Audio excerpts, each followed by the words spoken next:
Once I figure out how to unclip my wings, guess who will be pulling all the strings?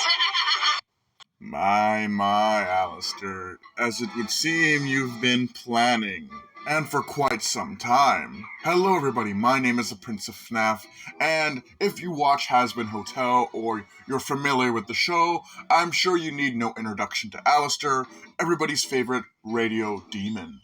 Given Alastor's dark upbringing in hell, he seemingly arrived and hit the ground running, amassing large amounts of power by slaughtering sinners who had been dominant for centuries. Not just regular sinners, overlords, the most powerful demons in the Pride Ring.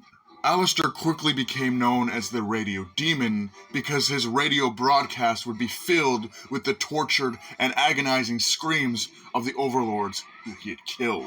But despite Alastor's reputation as being one of the scariest and strongest sinners in the Pride Ring, he seems well-mannered and adjusted, and even quite friendly to Charlie, despite having moments of edginess. But despite Alastor being very friendly and being well-mannered, they make it crystal clear that Alastor is still very dangerous and super powerful. And despite all of this, even though we know Alastor probably has some ulterior motive that he hasn't revealed yet, he seems to actually have grown to like Charlie and the residents of the hotel. Having a conversation with Nifty, he tells Nifty that he's grown rather fond of their company. Alastor, they let me put on roach puppet shows without booing. An enjoyable collective to be around. I admit one could get accustomed. I dub thee King Roach. Oh, to understand your twisted little mind. Oh. And Alastor, I believe, was genuinely growing to like Charlie and the residents of the hotel, if this is to be believed. However, after a certain little incident... Fucking dead! What just happened? Fuck. Yes, fuck you, Alastor! This is better than sex! Have to disagree with you there. Radio's not dead, but it is ending this broadcast. Bye, bitch! And this is where it starts to crumble. Alastor was genuinely growing to like Charlie and the residents of the hotel. Not just as a joke, but actually growing to like them. He even goes as far as to call them his friends. Alastor has only had one excuse for being at the hotel, and that is... For the entertainment. I came here because I love seeing wasteful souls struggle to accomplish something meaningful and fail spectacularly, like you are doing now. Good job. And he's made this excuse multiple times. However, Alastor being an overlord of such power, it is strange that he would simply just stay at the hotel and hang out with the residents without having a plan in place.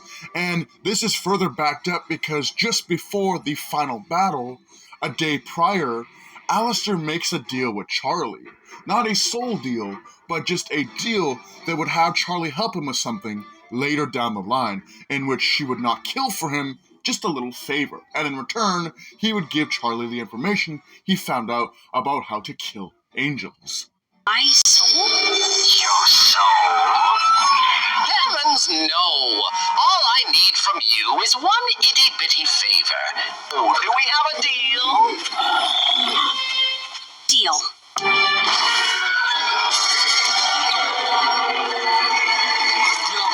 So at this point, I think the show isn't even going to hide Alastor's intentions, because we know at the end of the finale, he has this song after being beat up by Adam. He sings this little song, and in the song he mentions...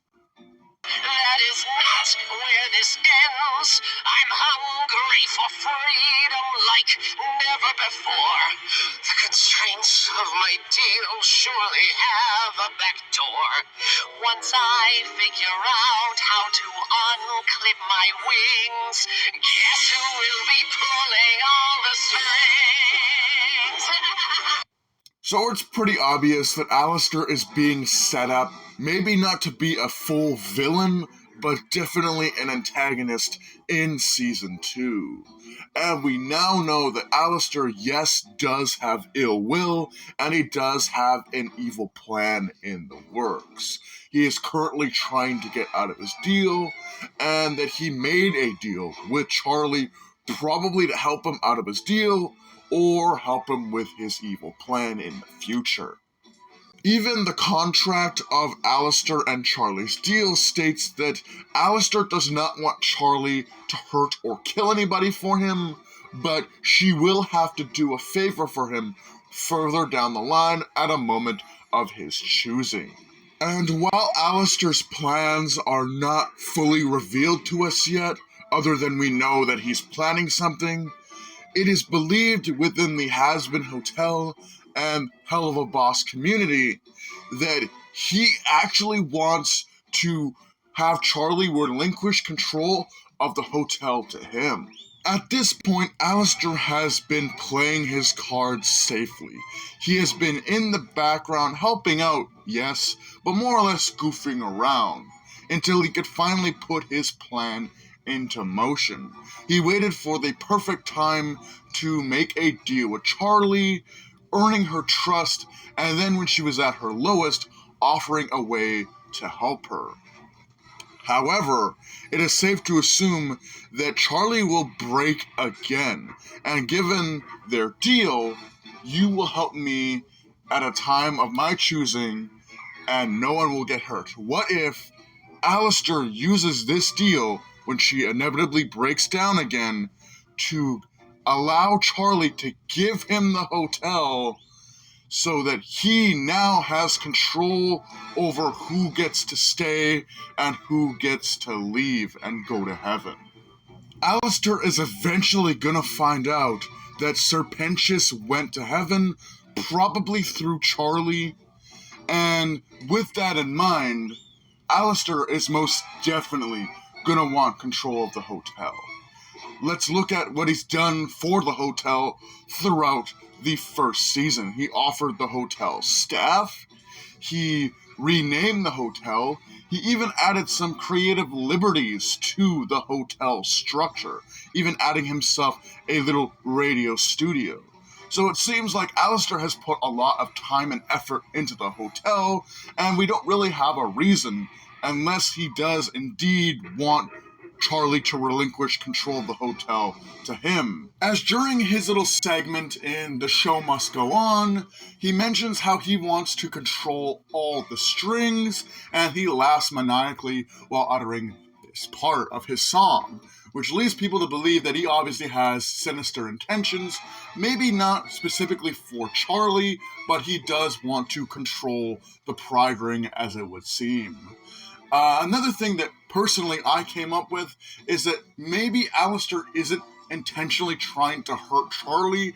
Maybe instead the reason why he starts to go insane a little bit and really wants out of whatever deal he made is potentially if he is being controlled by Lilith, which it is heavily theorized he is right now, is that maybe Lilith is going to force Alastor to hurt Charlie and the residents of the hotel. So Alastor is desperate to get out of the deal, and by getting out of the deal, he can also do whatever he wants. So maybe he doesn't want to hurt Charlie and company directly, but once he gets out of his deal to save them, he might indiscriminately end up hurting them anyway.